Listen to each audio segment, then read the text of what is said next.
Hey, ladies and gentlemen, welcome to the RGM Experience podcast with me, Carl Maloney. How you doing? You all right?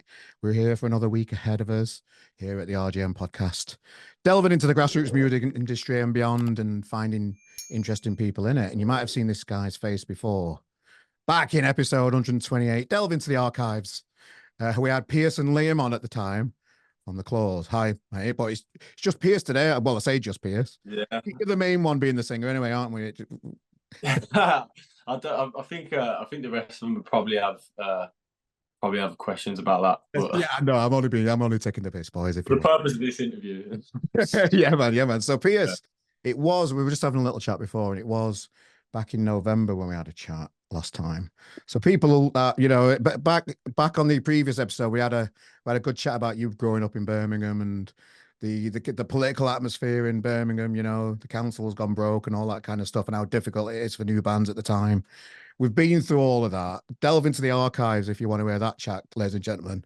So I'm interested to know what it's like now. So it's been 6 or 7 months, mate. How has the landscape of Birmingham changed? Has it got any better? Or well, the council's still broke. right, okay, fair enough. Yeah, the roadworks are a bit Yeah, close. But yeah, but Birmingham's thriving, man.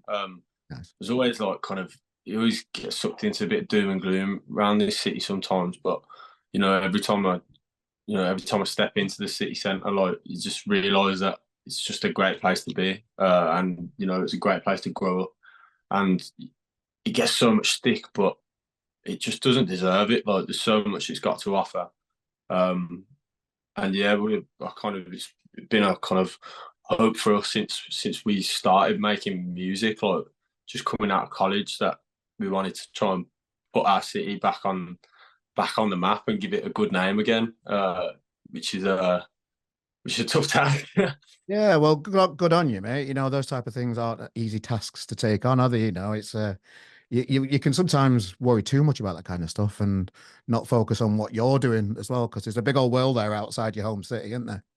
Yeah, exactly, man. And like we were lucky enough to have kind of formed into a UK band and Mm, not just a band from Brum, which kind of was our goal when we started. We just wanted to be big in our city, and like luckily enough, like people caught on all around the country, and mm, yeah, we're lucky enough to be doing like a massive tour of the UK, Ireland, and Paris. nice. And yeah, and we're capping it off then back in our hometown in Brum, which is just going to be it's going to be a special couple of months throughout November and December. Yeah, we just gassed for it, mate. It's going to be wicked. Well, we're deep in festival season at the minute, an exciting time for bands. Just before we get into festival season, because I'm always interested in what goes on backstage at festivals, even though most of the time it's just a few portaloos and a sandwich and a free beer. I'm Yeah, still interested in the magic that does go on behind the scenes. But look, as I say, the last time we had a chat was back in November. What's it been like in the band for the last 7 months? Just tell us about the ride you've been on and the road you've got in front of you. mate, it's just been absolutely hectic this year. I think hectic's probably the right word to use. Like we've had a mad time. We always knew that kind of coming into this year it was going to be massive for us because we had our second EP, Weekend Millionaire, written, and like we were of the opinion that kind of it was just our best stuff yet, and just a big step above what we'd done previously. Even though we love all of our last records, we just have a really good feeling about this EP as a whole. So we started off in recording that at the start of this year, and we've just had all the mixes back from that. We're just a bit blown away by it, so we can't wait to get that out. And then yeah, we did that tour with K's, didn't we? Nice. On their album headline tour, which was a pleasure, man. It's been great to see them kind of breaking through and doing a lot for guitar and indie music, which is kind of been crying out for a resurgence. Like it's been sad to see over the past like 5, 6, 7 years, maybe even longer, it just been neglected from the charts and stuff. So And to yeah, see bands have right. fun is nice. Like, Yeah, man. like when I see the kids doing their stuff and they're just fucking. I've had a chat with them before. I've tried to like get warts and all and stuff, but there ain't no warts. They're just fucking so enjoying it and loving it. And Yeah, well, I I was mean, like, God, they are proper enjoying themselves. I believe them now. yeah, well, that's the thing. Like, it's good to see like people just out there doing music because they just love it, and that's a philosophy that we've held, you Yeah. know, throughout our like career, if you want to call it that, so far. Just like don't do it for any money. One, because there is none, but two, like it's just all because like we just love it. So yeah, I mean, this EP that we got coming out, we're hoping to follow on in kind of footsteps that have been laid by some bands that have broken through in the past year or so, and put our marker down as well. But yeah, it's just been a hectic year behind closed doors for us. We're just riding the wave, man, and we're just enjoying it. And yeah, as I mentioned, like doing this tour at the end of the year is gonna cap everything off, and it's looking like it's gonna be an absolute belter. So Yeah. yeah, You we've mentioned. just absolutely no complaints from us at the minute. We're loving life and having a great time, like so. Well, you mentioned the money side of it. You know, when people go on tour with bands, it's still quite hard to, although you get paid for it. You know, hotels for all five of you, four of you, whoever's there, your manager, your team. You know, just paying for all that kind of stuff, travel, all that kind of stuff. I was Mhm. speaking to Johnny Brown from Twisted Wheel. He went on tour with Liam Gallagher and still lost money doing arenas. So, Yeah, you know, you mentioned the money thing. That's a real thing that's out there that it doesn't quite pay off till well, when people look in, they think, oh, they must be loaded then. But when you have to self fund stuff and stuff like that, how is it for you guys that you know the evil money word? How do you how do you do what you do? but like I can't sugarcoat it. Like it's tough. Like trying to tread water sometimes. In kind of the financial side of like being an upcoming band, especially like I mean, well, any upcoming artist, but as like an indie artist, it's difficult, man.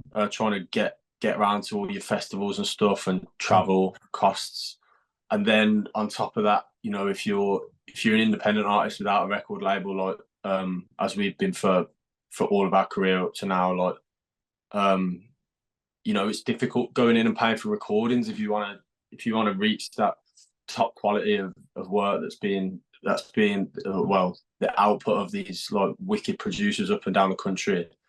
If you want to match like your competitors and all these other bands that are putting out some great stuff at the minute, like you got to pay for it, mm, and yeah, it's tough. But like throughout the years, kind of like we've struggled with money and stuff, but we've just never been one to complain about it because yeah, we're all like, if you go back through the years of us, like each and every one of us are probably like near.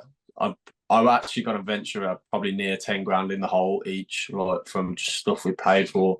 Like it gets on top of you, but we do it for like the love of the game, and yeah, like this is our dream. So if a bit of money, if that's what it's going to cost, we'll throw it in. And we're lucky enough to have fans that will give back to us, and we're lucky enough to be hitting up, big venues, and now kind of venturing onto main stages of festivals that helps us get through. But even then, it's tough, even kind of at the stage we're at doing kind of big gigs up and down the country in some reputable venues with a lot of heads in the door.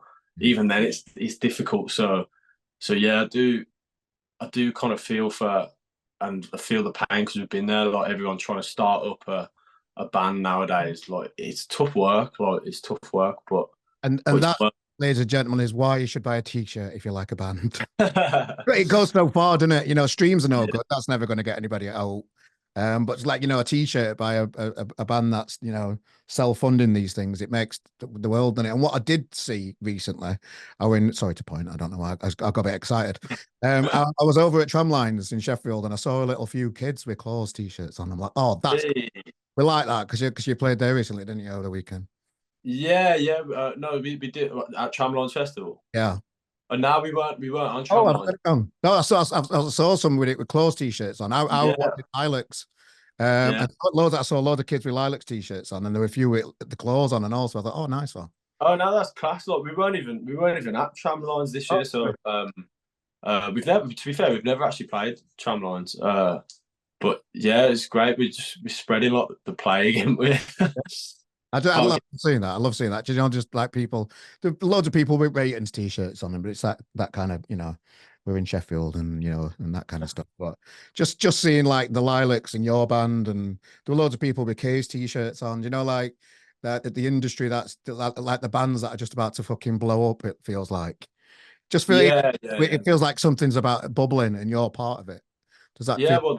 well, I mean, like high praise. Like I've never put ourselves in any kind of bracket. I mean, that's like that's up to, you know, people who are involved in the scene and are into music to decide on, you know, whether we're involved in that or not, or within that accolade. But that's kind of where we've always wanted to be, and that's kind of, we feel we're on the brink of something at the minute. Of breaking through, and we're like putting 110% into to get there. Like we honestly like believe in camp that we will get there. But yeah, like hearing that, you know, just kids are just wearing t-shirts and stuff. Like I think the kind of novelty hasn't doesn't it never really wears off for us, because like we kind of had very humble beginnings coming from Birmingham, like with no industry support for, you know, for the majority of our career, and kind of having to build it yourself. When we were like 17 playing covers in a band, if you'd have said, oh, someone will be wearing your t-shirt like the other side of the country, you ain't even from there, we'd have probably just asked you what you were smoking. So yeah, I think I'll never get tired of hearing about that. I love it, and Sheffield's actually becoming kind of a little hotspot for us at the minute with the Lead Mill gig coming up, and we sold out the second room there in just a couple of weeks, and now we're going for the main room, and that's a venue that we've just always dreamed of playing. So it's a privilege. I think I've got confused then, because I was right on the piss for Tramlines for 4 days. From Thursday to Sunday, and I've only just like today woke up thinking, oh, I feel back to normal now, and Tramlines were last weekend. So Yeah, I think I must have just got mixed up with a Leadmill one then over Tramlines. I've just got yeah. so Yeah. You know what, mate? There were some posters up for the Lead Mill at Tramline, so you might have like just confused it a little. It's easily done when you've had a few, like, you oh know. mate, it's like as soon as you get up in morning for 4 days, it's my favorite thing about festivals. You can drink before, it's like, you know, before you should. It's one of my favorite. You can do that any day of the week if you like. You just got to be dedicated to them. Okay. So you're in festival season right now. What's your favorite thing about festival season? You know what? I was when I was doing an interview the other day. Like, I mean, obviously the main thing, like, is getting out on a stage and just in front of a load of people who are, you know, halfway to getting proper pissed up during the day, and they're just loving life, and you get to go out on a stage and just have it large with all of them, and seeing everyone kind of elated to your tunes. Like, that's the best feeling ever, man. That's what festival scene's all about. But I think the other side of it that kind of we really enjoy, like, is just getting around kind of other bands, and, you know, having a chat with people and making pals, and having a bit of crack back there. Because there's a load of good people in this industry, especially that are involved in our scene. So yeah, we're just all for that, going and watching other people as well, and supporting them, and seeing other people do their thing. Yeah, it's always a good atmosphere, and to be honest, like, a lot of that is to do with this feeling and the way they kind of bring bands through and put everyone kind of under the same blanket, and everyone has to mix together and make friends, and some of our like closest mates, like, of people that we've met through this feeling shows and playing festivals and being backstage at gigs, and just having a drink together and a laugh together, and sharing stories. So yeah, that side of it, as well as, you know, getting out on stage and doing what you love, is top notch. Any stories to share with us? Nah, not no story. Damn No, you. Damn you. no. To be fair, like, Oh, so you've just lied to me then. You share all these stories with bands. You can't share one with Little Con. Nobody's watching. Yeah, Nobody's I watching. mean, in confidence, like it's Okay. stories in confidence, like. Oh, But oh, I mean, it's proper bad stuff then, right? Okay. yeah, no, it's not no bad stuff. In fact, everyone's probably a little bit too good nowadays. Do you Yeah. know? It's one of them. But no, we just the only stories are just everyone having a beer together backstage Yeah. and going having a dance and having Yeah. a good time. And that's you can kind of let your imagination run wild with kind of you know. Yeah, I know. My band were Oasis, so I just think everybody should be like Oasis backstage, and they're not these days. But hey ho. Unfortunately, mate, like no, the industry doesn't want any more Yeah, away. yeah, I agree. I don't. Yeah. That's just the way it is now. Yeah. So yeah, if any Oasis things kind of do happen backstage, like it's under lock and key. There's no tabloid coverage of, backstage this feeling tent in the Times newspaper these days. So it's I have it's been backstage at this feeling gigs, and I love that community. I love that they branded the community, the zone. yeah I have experienced it. I know exactly what you mean, and there's these new generations of the zone, isn't there, as well, all the time. It's always developing every year. There's a couple new bands that enter the roster, and a couple fall away, and they still keep it really communal. It looks like a nice place. That well done, yeah man. it's good, and like I mean, we kind of last year when we started kind of moving up and playing like main stages and stuff like that. I mean, when we did the Isle of Wight main stage last year, and we had the privilege of stepping out there, like we were kind of backstage with all these like artists like Sophie Ellis Bextor and like the Sugar Babes are walking about, and Cortinas are pulling up and getting into their hotel, and see Jarvis Cocker pottering about and waiting to go on stage, and we were sitting back there just going, it's a bit boring. Like, should we pop over and see Mikey and that in this feeling tent? And went and watched a load of the bands in there, and yeah, it's like it's just a good atmosphere, and for us, I think that's what a lot of music is about, like making friends, and one thing I've always said is that the reason why maybe indie music hasn't done as well over the past decade or so is I just don't think artists like champion each other enough. And Hmm. if you look at like the grime scene, uh, if you look at the grime scene and of the UK rappers that have really taken hold of the charts and popular music in the past decade, like they're always backing each other and like this is my mate, I'm gonna bring him out to sing with me, he's class, get on him, and that's how they all grow. So I do think that the indie genre would benefit from taking the same approach a little bit. Yeah, I'd agree with that. And this feeling are doing amazing things. Mikey, well done, pal. Keep it up. Nice one. So, what's all this about going solo then, mate? I know you got you've got this kid. Tell us about it. Which one is this? Oh, yeah, you're on about I got told in Actress and Bishop on 16th of August. Oh yeah, no, it's not. You're Nothing. going solo, aren't you? Yeah, it's nothing. Yeah. It's nothing solo. I more or less see it as I'm doing the hard work for the rest of them, while they just go Yeah. and sit and have a beer. Like, Oh, right. Okay. I'm only messing. I'm only messing. No, it's just like I've done a couple of them. Right. It's mostly just to give people something a bit different because you can't do like 1,000 cap gigs every 6 months, because you ain't going to sell any tickets if you keep doing that. So in between them, it's nice to Hmm. tell people, especially around the hometown where it's easiest to do that, like because you're touring and stuff, like you haven't forgotten about the people that are here. So I like doing just little acoustic numbers and yeah, just it's only a little acoustic show, and we're going to be showcasing our new EP in full, just stripped back, for people who want to come and hear it.